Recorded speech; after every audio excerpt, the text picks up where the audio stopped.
Design Tangents is presented by Genesis, which offers the pinnacle of quality and luxurious comfort. Genesis cars embody both elegance and power with audacious design and groundbreaking technology. From first glance through ownership, your experience will be nothing less than exceptional. Learn more at genesis.com. Stop creating to please people. Try and create for yourself. And that is not something you're brought up on. I want to create something I love. Welcome to Design Tangents, a podcast from Cool Hunting exploring the creative processes and inspirations that drive change makers. I'm Josh Rubin. I'm Evan Ornston. Evan, I'll never forget the first time I went to your apartment back in 1999 and saw that you had an Aurora clock. By that time, I had already suspected that we're destined to be together forever and ever. But seeing that clock helped me understand just a little bit about how having things in common really matters. My grandparents had one, and I'd always lose myself staring into it, watching the hands rotate and watching the colors change. It's funny because when you recognize the Aurora clock, and we talked about both of us growing up with one, it was just another part of our journey that really clicked. And for those of you who have no idea what we're talking about, the Aurora clock had a moment in the 1970s, particularly in what I like to say, Jewish contemporary homes. It has a round cylinder and a round base. So it's kind of like a T-shaped object, and it's made out of polished aluminum. It has clear lucite hands and a pair of clear polarized discs that rotate. And as the light passes through from behind, the discs display this constantly changing prism of color. It's really like an orological lava lamp. I think it's 3 discs, not 2 discs, right? Because there's one for the hour, one for the minute, one for the second. And that's part of what makes the colors so amazing. Anyway, correcting Evan as usual tend to do, Yeah. as usual. The draw for me is partially that hypnotic effect and partially that it was something new and different that still provided a basic underlying utility of timekeeping. We still have your family's original one, and we also have one of the limited edition Auroras in our living room that we made a few years back as part of our omakase retail program. And for that one, we removed the aluminum case and had it anodized black.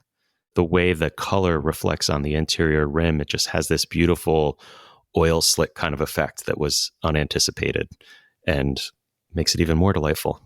The Aurora clock has had a really great journey and was eventually bought by someone, and they currently make them still. And you can even get them at the MoMA store now. So as part of our show notes, we'll include the link to that. And as well as our limited edition that we made, which I'm thinking we might need to bring back, Josh. More than 10 people in the world need to have one. Yeah, but we need to do something a little bit different with it because those 10 people need to have 10 special things. And maybe they also will want to have this next edition too. Challenge accepted. I started collecting vintage watches, mostly those with LED and LCD movements in them. These were things that I fantasized about as a kid, and we're starting to see more and more of them coming back in a certain way. But there was this time when they were just like lost in the watch collector space, and they were not popular, and many of them were thrown out as they broke down because mechanically they were never very good or very stable. And people, I think, eventually just moved on to collecting other kinds of watches. These LED and LCD watches are still super rad, but tech ages quickly. I think about that a lot these days in the car world. When today's best designs are looked back on as classics, how will their screens, their software, their processors be maintained in the future? Can we still have vintage cars if cars are super high tech? Anyway, that's a tangent for another day. Evan, why don't you tell us and our listeners about today's guest? We're talking with Max Büsser. And we've known Max for, I want to say, 15, 16 years. He's been covered in Cool Hunting so many times. There's also a really great video that we did with him back in 2014 that I think is still very, very relevant today. I encourage you all to have a watch of that. We'll put the link up in the show notes. Max is to me the undisputed renegade of the watch world. And he makes timepieces that are stunning, curious, simultaneously futuristic, but also retro. He goes back to his childhood to find these sparks of inspiration that he had as a kid of wonder. And he's taken those into the workshop and created incredible objects of mechanical art that are really, really inspiring. As Max likes to say, no one needs a watch to tell the time, so why not go all in on creating a mechanical piece of art? Welcome to Design Tangents, Max. Evan and I are home here in Beacon, and you moved from Geneva several years ago to Dubai, though MB&F is still based in Geneva. Where are you joining us from today? So I'm here in Geneva. I'm back in the workshops for the 2 months of summer every year. I've been 9 years now living in Dubai. My second daughter was born there. And so my schedule is 5 days a month in Geneva workshops and July and August full time. And so we're coming at the end of August and I'm still here in Geneva. Seems like a good move to make if it's summer in Dubai. Definitely. If there's one moment you don't want to be in Dubai, is now. Max, we've known you for a really long time, and you've always been an inspiration to us for a couple of reasons. One, just as a creator, you do really great things. You're such an inspirational entrepreneur.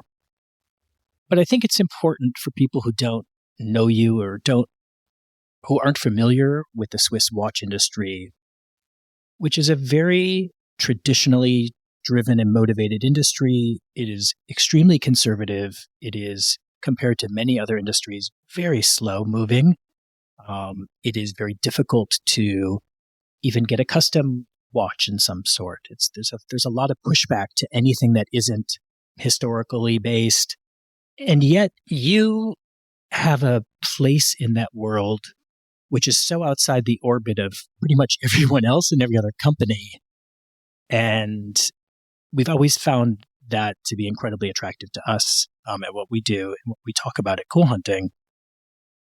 Can you talk a little bit about your transition from working for those more traditional brands and having this burning desire to do something that was not only for yourself and your friends, but to push a system that was so against change? Yeah, it's not a natural in Switzerland and definitely not in the watch industry. MB&F is a life decision. It's not a business decision. And I think that's already a big part of the answer. I used to dream of being a car designer when I was a kid, and I did engineering. And I was incredibly lucky that my first job in life was working in a little watch brand, which was little in those days, called Jaeger-LeCoultre. Now it's a very big watch brand. And the whole industry was virtually bankrupt, and we were all grappling, trying to survive in a world which didn't want mechanical watches anymore. So watchmaking saved me, gave me a family, gave me a life, gave me a purpose, and I fell crazily in love with it. And I was incredibly lucky to work in this company, which then grew. And then 7 years later, I was very lucky to be given the head of Harry Winston timepieces. We're talking of 1998 again. We're talking a very long time ago. And the little watch division of Harry Winston was in a very dire situation. And I was a young 31-year-old and I had to save that company, which also teaches you a lot about yourself. And then we saved it and we turned it around and we grew, we created the Opus. And I had a lot of success in my Harry Winston days during the 2000 to 2005. And I had what most people all want, which is money, recognition, power. And the bigger the company was growing, the less I was enjoying myself.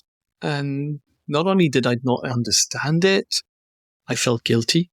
Because when you come from a middle-class family like me and you end up in such a prestigious job, making so much money, I mean, what sort of an ungrateful bastard are you to not enjoy what you're doing? And then a lot of things happened, and I'll take the shortcut of my dad passing away and me not paying attention to that, and then getting bitten a year later, realizing that a lot of things had not been said, and going into therapy. And during that therapy, which, by the way, for us Europeans, is not a normal thing to do therapy. Or to talk about it. Yeah, even less. And so to realize that life, for me at least, is all about trying not to have regrets. But I've got really serious lot of regrets about my dad and I and all the things we didn't say to each other. And so since then, I turned my life in a very different direction, thinking the most important is that the last day of my life, I'm proud. Whenever it is, if it's in 20 minutes, I hope not in the middle of this podcast, or it's in 30 years, but that I'll have a moment when it's time to go and look back and say, you tried to be the best person ever. You tried to abide by your values, the values your parents tried to give you. And as a creator, you did what you believed in, and you didn't create stuff because you thought people would buy it. And from that, I started having a fantasy of having my own little company, which would be very small. I didn't want it to grow. It was never about money. And I would be free to create what I wanted and free to work with people who share the same values. And one day in 2005, I pushed the button, and the rest is history. It's been an amazing history. Did you realize at the same time that no one really needs a watch? We wear watches as if we're wearing art. And if it's art, it could be kinetic sculpture. Did you realize that at the same time that you were making this transition to starting your own company? Was that the point of starting your own company? That was definitely one of the points, is that let's consider this art, and let's consider this kinetic art. And if it's art, why do 99.9% of watches look more or less the same? I mean, not for us watch geeks, they're all different. But if you take a normal person who is not crazy about watches, and you show them, you could take them to Watches and Wonders, the big trade show, they'll just say they all look the same. And so that was clearly one thing where I wanted to experiment. I think the second part, which is equally as important, is stop creating to please people. Try and create for yourself. And that is not something you're brought up on. I mean, if you go to art school, maybe, but I went to engineering, so there was definitely not something I was pushed into. And when you get your first paycheck, clearly you're there to help sales. You want to please more people. And at the moment saying, I don't want to do this anymore. I want to create something I love. But I actually didn't really know what I loved. I had some ideas. I had some rage. I was very angry in those days. So the anger generates stuff. There was leads of 3D kinetic art. And when I launched the company, I only had the HM1, my very first piece, as a drawing, and a drawing of HM2, which finally won't end up being HM2. And there I go. And I put all my savings in the company and say, oh, let's go and do this. And that is, I have no plan, basically. I have people around me who I love and I think love me and who are great artisans. And I've got some crazy ideas, and let's try this out. So it's been since then. And if you look at the products we've come out with, the creations we've had over 18 years, I am blown away that I actually had all those ideas. I had no idea that I was going to have all those ideas. And so you open up the floodgates, and there's a little trickle of water coming out. And then suddenly it's a little bit more and a little bit more. And creativity, when you create for yourself, I found out is an addiction. And as in all addictions, if you stay at the same dosage, you start feeling numb. And there you need to feel more excitement, more adrenaline, more danger. And that's how these last 20 calibers and 18 calibers are movements, therefore more or less different creations have come about. Whereas if I feel I'm doing something which is easy and makes sense, I'm like, I'm not very proud of myself. Once you've got a paycheck, you're not going to go and see your boss and say, hey, boss, I've got this incredibly stupid idea which could actually lose a ton of money. But isn't it cool? And that's what I do. Now, 18 years later, success makes you sexy. And now what am I terrified of? I'm terrified of disappointing our fans. Because now we have fans. We have incredible clients who've owned multiples of what we do, who love what we do. And they are there at every launch, sitting in front of their computer or their phone or their iPad going, you better amaze me. Because I love you because you amaze me. So the scare today as a creator, the scary part is I'm not going to amaze them enough. But I realized that if I feel lukewarm about a product, I don't come out with it. So I'm anyway going to push the envelope because otherwise I don't feel proud. There you go. You've got a really long 360 degree coming to the beginning of the story. There are many watch companies that order parts from vendors and assemble them and have those products. There are other brands that are very proud to make almost every single part themselves in-house, and that's their product and what they stand for. And you started from a place of being an idea generator, a boundary pusher, someone really looking to shake things up. And you knew that you couldn't make all those parts yourself. And you couldn't just go to the bin of parts at the watch fair and say, hey, I'd love to buy this movement or this crystal. Because your ideas required things that were not only unavailable, but to many, many people, not possible. Exactly. And I think I said to you in one of our first interviews, whatever this was, 10 or 15 years ago, I would love nothing more than to be with you when you pitched an idea to one or several of those partners, asking them to make something that you knew was possible, but barely, and that it would take a lot of time and probably be stupid expensive, but you wanted to do it because it was possible. I think I want to do it because nobody told me it was impossible. I think that's the way we see it. There's a point where, anyway, I have ideas. Actually, if I have two assets in my life, is one of having weird ideas, which was very tough for me as a kid, because I was the dork, the geek, the lonely one, or I was programming my Commodore 64 when everybody was chasing whoever they were chasing. And and at the end of the day, the second asset I found is I realize, I don't know how I do this. I manage to gather around me extraordinary people who feel as invested as I am in the mission we've created. And I'm actually, when I look at all these American films where you have got the baseball coach who's going in and telling his team or whatever coach, and everybody's like, yeah, that's so incredible. And the speeches they do, I am totally incapable of doing that. I cannot do a speech if my life depended on it to my team. But for whatever reason, I can manage to convey that I find this is an incredible story, and they feel the same way and they follow. So those are the friends. And the team is, of course, the people in the team today. I was all alone at the beginning. It's all the artisans around us, but it's also 6 retailers 18 years ago were crazy enough to pay me a bit of money in advance looking at my drawing, my first drawing, which was pretty radical in itself. And then, of course, the customers who are absolutely batshit crazy to buy one of my first pieces. And today I recognize that on the moment you're just in such a survival mode that you don't even, it's not that you don't feel grateful. You're like, every sale is like, wow, finally. Right. But now looking back, and now with the success being there, you realize how those people were so precious. They were so extraordinary. And without them, I'm not talking to you today.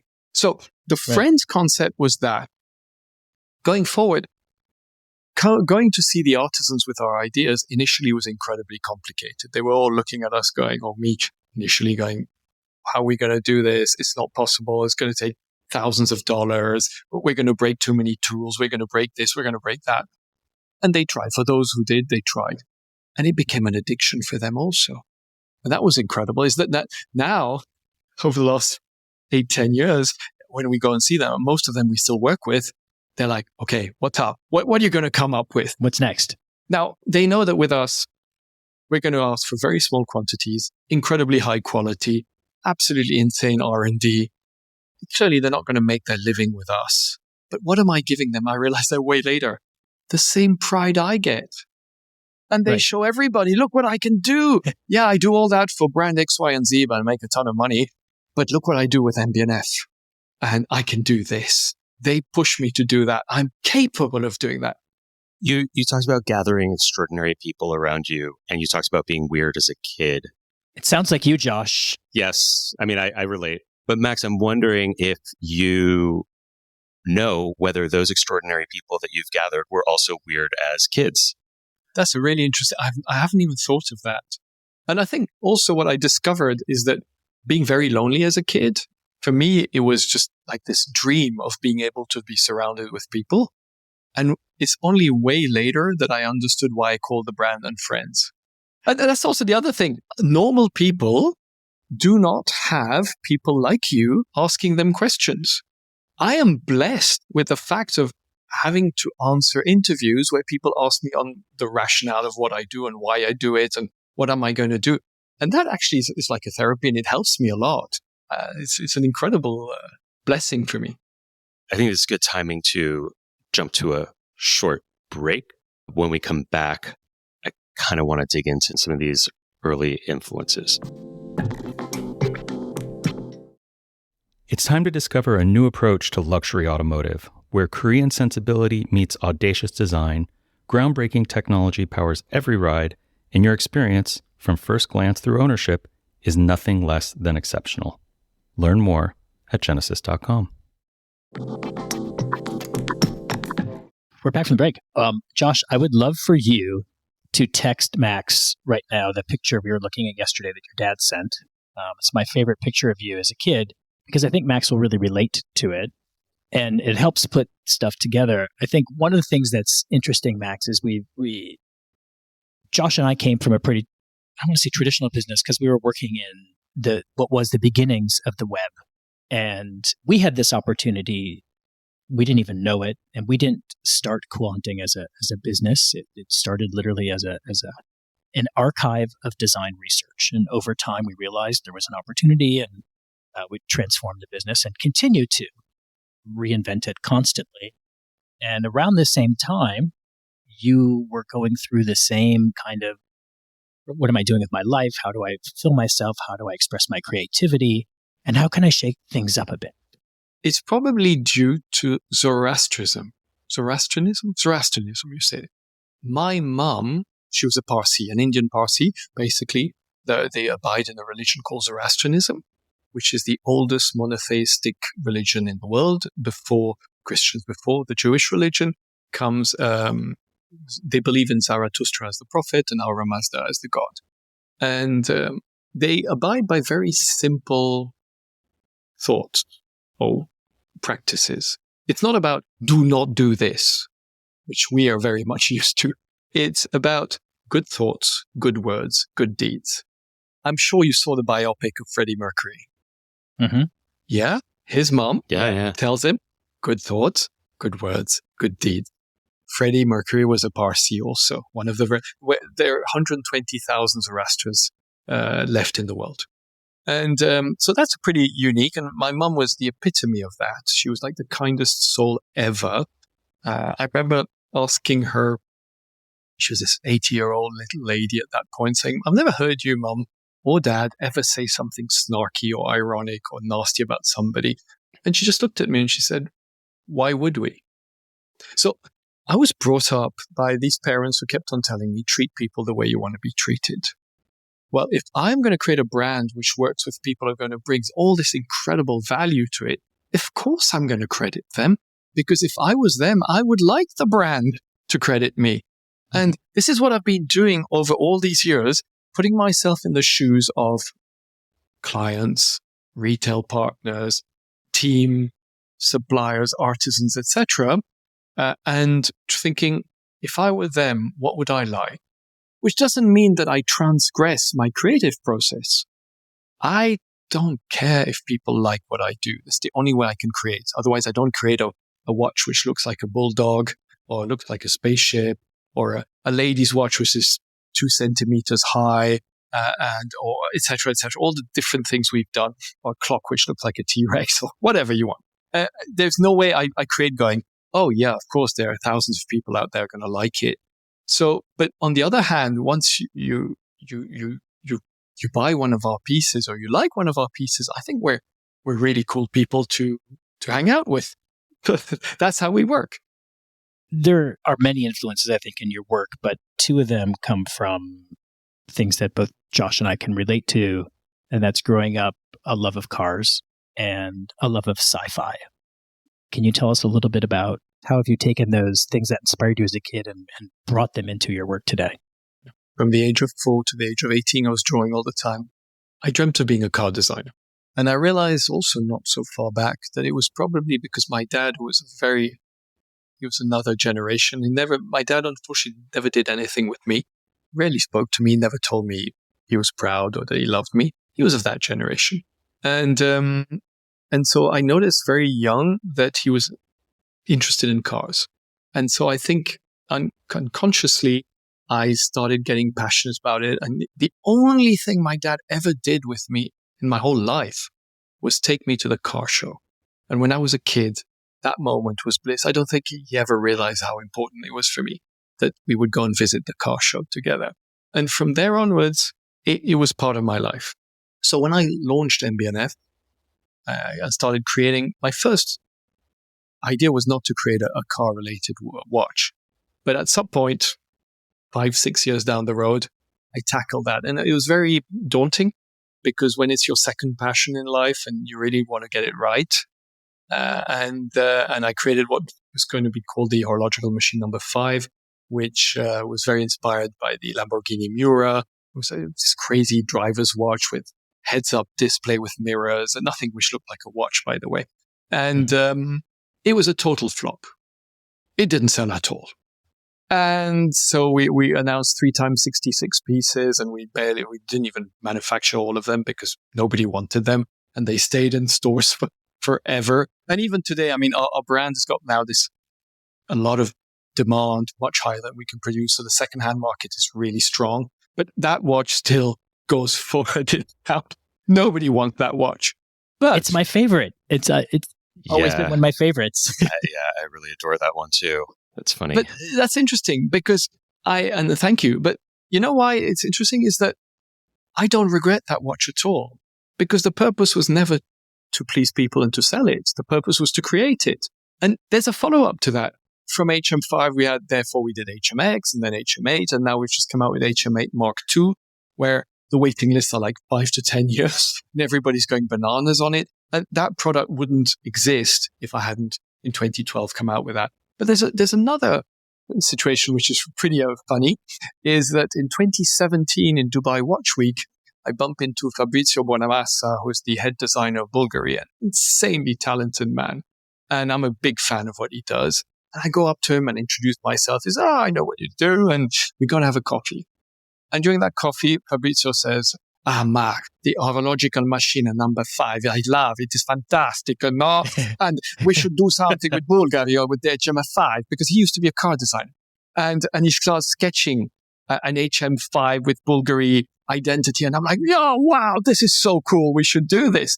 And we didn't, but we came out with a flying tea with Bulgari 4 years later, because that coffee, when I met Fabrizio, he loved that piece. So if you're proud of something, it's never a flop.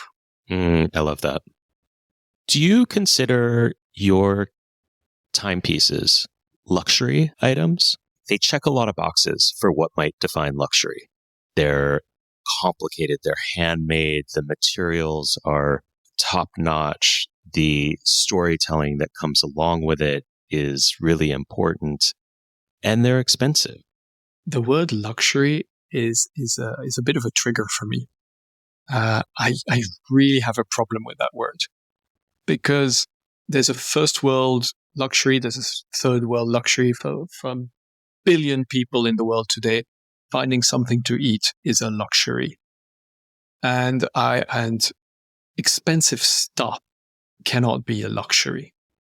So I never put that word anywhere in anything I've written or said. But what it is, it's an incredible work of art. It's an incredible work of artisanship. There have been thousands of hours, years of R&D, years to craft the pieces, to hand finish them. We're one of the last companies which still hand finishes all the components, which most of the other brands have gone industrial, which is very well done, by the way. But we still work by hand, and it's pointless. Again, why would you do that when a machine can do it as well? But that's not the point. The point is it's about the celebration of human artisanship. So as such, because it's pointless, of course, it's a luxury. But putting this thing that it's expensive, therefore it's luxury, because depends for who. And I'll admit that for up till very, very, very recently, I couldn't afford my own pieces. And that's why, for example, you may have heard of this Mad 1 watch we came out with 2-3 years ago, which is around $2,900, $3,000, when our average price of MB&F is around $150,000. That was also because I was completely fulfilled as a creator. I was creating these extraordinary works of art. We're crafting 10, 20, 30 a year of each. And but unfortunately, nobody of my family, nobody of my childhood friends, nobody of my friends de facto could afford anything I created. And so what's the point of doing all of this if the people you love can't wear what you've created? So and therefore I created the Mad 1. Actually, it's interesting. I created the Mad 1 in 2014, engineered it in 2014. And it took me 7 years to have the courage to come out with it. Because, of course, a super artisan niche brand like us doesn't come out with a product like the Mad 1. It's suicide. And we still did it. There again, I'm proud because we took it in risk and it worked out. So let's forget the word luxury. Just it's a dirty word for me. In the beginning, you talked about how the company will survive you, and you talked about legacy, and the stories that you're sharing now are so much that legacy. The opportunities that you've created, the work that has inspired so many others is the legacy to me. I'd love to dig into this further right after our break.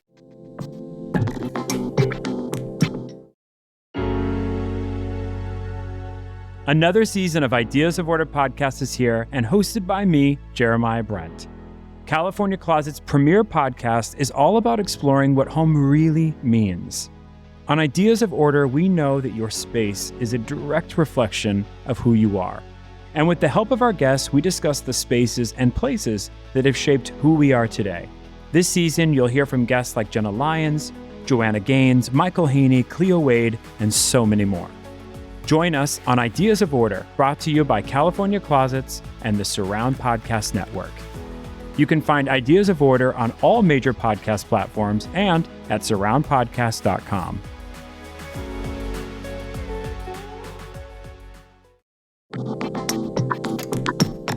The notion of legacies is now something in my life. When I created the brand, it clearly wasn't. When I was in the first 10 years of survival mode, nope. When I started having year 10 to 15, a little bit more, I would say, it was a little bit easier. It still wasn't there. And it's only crept up in the last 3 years. Like I'm 56. In 3.5 years, I'm going to be 60. So I announced that in 2027, just to say enough, I'm stopping MB&F and you've got 3.5 years to buy the watches and then it's finished. That would be so cool. That would be incredibly cool. But no, I've got 50 people in my team. I've got all the artisans who work on the pieces, the retail partners, and of course, over 1,000 clients around the world today who own an MB&F or multiple pieces. And you can't just say, hey guys, that's it. If you have any problem in the after-sales service, well, deal with it. So there is a moral responsibility that this continues if something happens to me. And I've been struggling with that. How do I make this happen? You know, I hate these CEOs who leave the company and the company falls apart. They say, look how good I was. Now the company's fallen apart. No, you were absolutely useless. Because if you were good when you've left, the company should thrive even more. And that's the way I think now. And so in this case, I've basically more and more taken a step back and I am just the creative director, which is quite a big role still in a very creative company. And but we've got so many pieces in the pipeline, so many creations. I think we're up to 2031, something like that, which gives a little bit of, we've got like 8 years in front of us. And I'm working with a young, very talented designer to one day I hope could take over, either because I'm not there anymore, or because one day maybe I want to take a step back on that also. Talk about luxury. That's a luxury. to have the possibility of taking a step back. And so we're working with that. And that's another whole other journey is mentoring. And I am enjoying this. So, Max, if you had to imagine of all the timepieces that you've designed, one that might look or feel or be a reminder of Cool Hunting or Evan and Me, which one aligns? That's a tough one. I'm going to say, also because I've got all the designs on the wall in front of me, the HM10 Bulldog. I designed a watch in, actually the first drawing, I have it in front of my eyes, of 2012, which is the idea of a watch which is based on a dog. Mm-hmm. And their jaws, which open and close, which are the power reserve indicator, their eyes, and there's the brain and everything. And I think you're dog lovers. So clearly that's a no-brainer. But also, you guys have been discovering and finding some of the most amazing minds around the planet. And I think you deserve something exceptional on your wrist and not something vanilla ice cream. There's a sign in the background that I keep seeing. We're doing this through screens, and you're in your office, and Evan and I are in our office, and behind you are several books and some sculptures, and this sign that says, "Think like an artist, don't act like one." How do you think like an artist and don't act like one? Or is that as a message that you want everyone else to read, like us? It's a reminder to everybody in the team. And it's also a reminder for me. Maybe it's a cliche. You've got this cliche of the artist who has no responsibility. And so just do whatever you want whenever you want, sort of thing. But when you're a company which is an artistic company based on engineering like ours, where it takes 4 years to develop a movement and 18 months to manufacture one and hand finish it, and that you've got a responsibility that they work over the hundreds of years to come, there is the part of think freely, but act responsibly. Does that idea transcend time, or looking into the future, does that change? Does that shift? Well, if my life goes the way I would like it to go, I will less and less have to act like, less and less be responsible, where I can basically be more and more just free thinking and not have all the responsibilities. But I've had a very Calvinistic upbringing, and there's a thing in me that pride only comes with effort. I'm not going to say with suffering, but at least with effort. And I don't think I will ever be able to let go of the fact that I need it to be difficult so that I actually am proud of it. I'm working on it. Not there yet.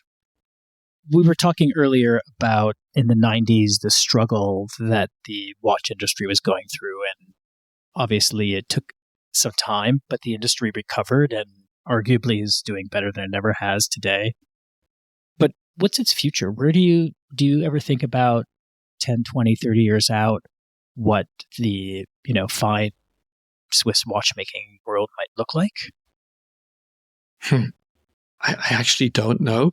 I'm a little bit concerned, if I can put it this way.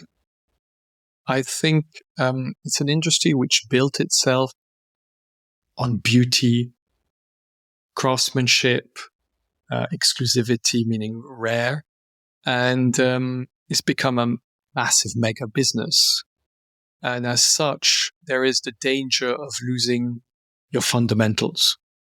I think it's a little dangerous that a majority of the people who buy high-end watches buy them not because they love high-end, or they love watchmaking, or that they appreciate it, but because they want to have status. And when you start building an industry on status, and that the customers who are buying your products don't actually understand the complexity, it opens gateways to things which could turn ugly. Well said. Earlier, when we were talking about weird kids, I texted you a photo, And I'm wondering if you saw that. I'm glad your phone has been off for this conversation. I put it off. I'm sorry. And you haven't. Yeah. No, I figured as much. But I just wanted to circle back. Ha! You were the coolest kid on the block. You're the exact opposite polarization to what I was. That was weird. Like the other kids thought it was very weird. So you must have been as solitary as I was, but in a very different way. Perhaps. For all of our listeners, we'll put these photos up. But that photo, I believe, Josh, was you on your way to a Madonna concert. Yeah, the two photos, the first one that Max just responded to was, yes, I was going to see Madonna. I think I was 8 or 9 years old. And I would dress the way that I wanted to dress every day, but didn't feel comfortable dressing that way, but thought I could get away with it for a concert. The second photo is my grandfather, myself, and my inflatable robot. And I kind of feel like this is a perfect summary of me because I'm wearing a matching Fila outfit. So, a little bit concerned about fashion, but really what I'm most excited about is this inflatable robot that was, this was when you had a remote control with one button that went forward and the other button went reverse and turned at the same time. So you had to navigate things by going forward in a straight line or reverse in a curvy line. And I think that also maybe offered some life lessons that are only starting to settle in now. So I'm going to set a little challenge for us, which is maybe in 7 or 8 years, we'll see some kind of robot that also tells time. You may not have to wait so far. Max, you've been a great friend and as we said in the beginning, someone who's always really inspired us. And we're really grateful that you took time out of a very crazy schedule to sit down and share a little bit about your life. Thank you, guys. It's been great, honestly. And I knew I would learn a lot also with the questions you asked. So thank you again. Thank you so much. Josh, that was so great catching up with Max. And I'm really grateful that he was able to join us today. He always inspires. And every time we talk to him, I learn something new or something different. He's a bit of a hero. Question for our audience. Do you have a timepiece that you love? If you do, post it on Instagram and tag us on the Design Tangents Instagram at designtangents.pod. And we'll be sure to repost them. If we like them, we'll repost them. But I don't want to make promises. Rob, let's leave that in. If you enjoyed this episode, please follow us and give us a nice review on Apple Podcasts, Spotify, or wherever you listen to your podcasts. This episode is produced by Samantha Sager and Rob Schulte at the Surround Podcast Network by Sandow Design Group. To discover more design-related shows, visit surroundpodcasts.com, that's podcast with an S, to see all the other great shows in the lineup.